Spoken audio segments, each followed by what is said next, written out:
तो भारत की तरफ से पाकिस्तान वह अंजाम भुगतने जा रहा है जिसकी कभी पाकिस्तान ने कल्पना भी नहीं की होगी।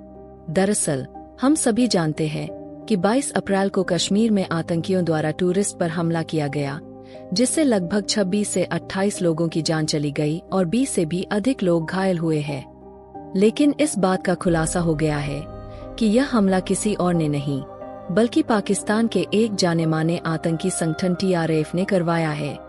यह जानकारी मिलने के बाद भारत भी पाकिस्तान के खिलाफ आग बबूला हो चुका है और POK पर सीधा हमला करने की बात चल रही है। यहाँ तक कि अमेरिका जैसे देशों ने भी इस मामले में भारत का समर्थन दे दिया है। तो इस बात में दो राय नहीं है कि भारत POK पर हमला करने में बिल्कुल भी देरी नहीं करने वाला। यानी कि देखा जाए तो पाकिस्तान ने गलतियां करके न सिर्फ भारत से विवाद बढ़ाया है बल्कि POK को हाथ से गंवाने का प्लान खुद ही बना लिया है। पूरी डेवलपमेंट क्या है इस वीडियो में समझते हैं, लेकिन आगे बढ़ने से पहले इस वीडियो को एक लाइक करके चैनल को सब्सक्राइब जरूर कर लीजिए, क्योंकि यह आपके लिए तो 1 सेकंड का काम है लेकिन इससे हमारी काफी बड़ी मदद होती है। दरअसल हुआ यह है कि 22 अप्रैल 2025 को पहलगाम के पास बायसरान मैदान में कुछ आतंकवादियों ने टूरिस्ट पर गोलीबारी की, जिसमें कई लोग हताहत हुए। यह हमला कश्मीर में हाल के वर्षों में नागरिकों पर सबसे घातक हमलों में से एक माना जा रहा है। और तो और यह एक सामूहिक गोलीबारी और हत्या का मामला था जिसमें हिंदू पर्यटकों को निशाना बनाया गया। इस हमले में करीब 26 से 28 लोग मारे गए। इनमें 24 भारतीय पर्यटक, 2 स्थानीय जम्मू और कश्मीर के निवासी और 2 विदेशी पर्यटक, 1 नेपाल और 1 संयुक्त अरब अमीरात से शामिल थे। दोस्तों, इस मामले में भारत को पहले से ही शक था कि इस आतंकवादी घटना के पीछे कहीं न कहीं पाकिस्तान का हाथ जरूर होगा, क्योंकि पाकिस्तान के आतंकी संगठनों की तरफ से हिंदुओं को निशाने पर लेकर कई बार बयान दिए गए थे। इसीलिए भारत में आतंकवाद को लेकर बिगड़े अचानक माहौल के चलते PM मोदी जी, जो सऊदी अरब की यात्रा पर थे, वह तुरंत भारत के लिए रवाना हुए और दिल्ली वापस लौट आए। इस दौरान भारत ने पाकिस्तान के एरियल रूट का उपयोग भी नहीं किया। जब जांच पड़ताल की गई तो द रेजिस्टेंस फ्रंट यानी TRF, जो लश्कर-ए-तैयबा का एक पाकिस्तान बेस्ड समूह है, उसने खुद जिम्मेदारी ली कि इस हमले में उसके 4 से 6 आतंकवादी शामिल थे। यह बात सामने आने के बाद चारों तरफ से यही मांग उठने लगी कि भारत को POK पर बड़ा हमला करना चाहिए और पाकिस्तान को कड़ा जवाब देना चाहिए। आपको बता दें कि भारत की तरफ से जब इस तरह की आवाजें उठ रही है तो POK यानी Pakistan occupied Kashmir high alert पर है। वहां के आतंकी संगठन भी सहमे हुए हैं कि अगर भारत ने जवाबी कार्यवाही में बड़ा हमला किया तो उनका नामो निशान मिट सकता है। वैसे तो भारत इतना आक्रामक न भी होता, लेकिन जिन आतंकियों ने हमला किया उन्होंने खासतौर पर हिंदू पर्यटकों को चुनकर निशाना बनाया।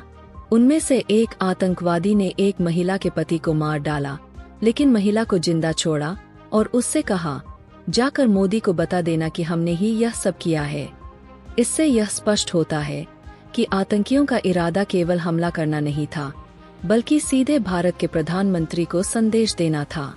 जब यह खबर अंतर्राष्ट्रीय मीडिया तक पहुंची, तो एक एक करके दुनिया भर के देशों ने पाकिस्तान की निंदा शुरू कर दी और भारत का समर्थन करने लगे।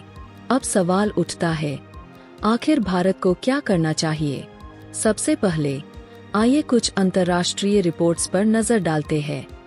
रूस के राष्ट्रपति व्लादिमीर पुतिन ने साफ कहा है कि आतंकियों को बिल्कुल नहीं छोड़ना चाहिए, बल्कि मुंहतोड़ जवाब देना चाहिए। वहीं अमेरिका के राष्ट्रपति ट्रंप ने PM मोदी से फोन पर बात की और भारत को पूरा समर्थन देने की बात कही है। अंतर्राष्ट्रीय मंच पर फ्रांस, इटली, UAE जैसे देश भी भारत के साथ खड़े हैं।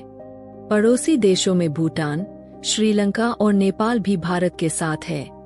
यहाँ तक कि बांग्लादेश ने भी घटना पर चिंता जाहिर की है और भारत को समर्थन देने की बात कही है।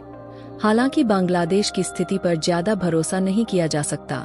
अब जब भारत को वैश्विक समर्थन मिल रहा है, तो भारत को आतंकवाद के खिलाफ कार्रवाई करने से पीछे नहीं हटना चाहिए, खासकर जब सभी जानते हैं कि ज्यादातर आतंकी संगठन POK में ही सक्रिय है। रिपोर्ट्स बताती है कि भारत अब POK पर सर्जिकल स्ट्राइक की योजना बना सकता है।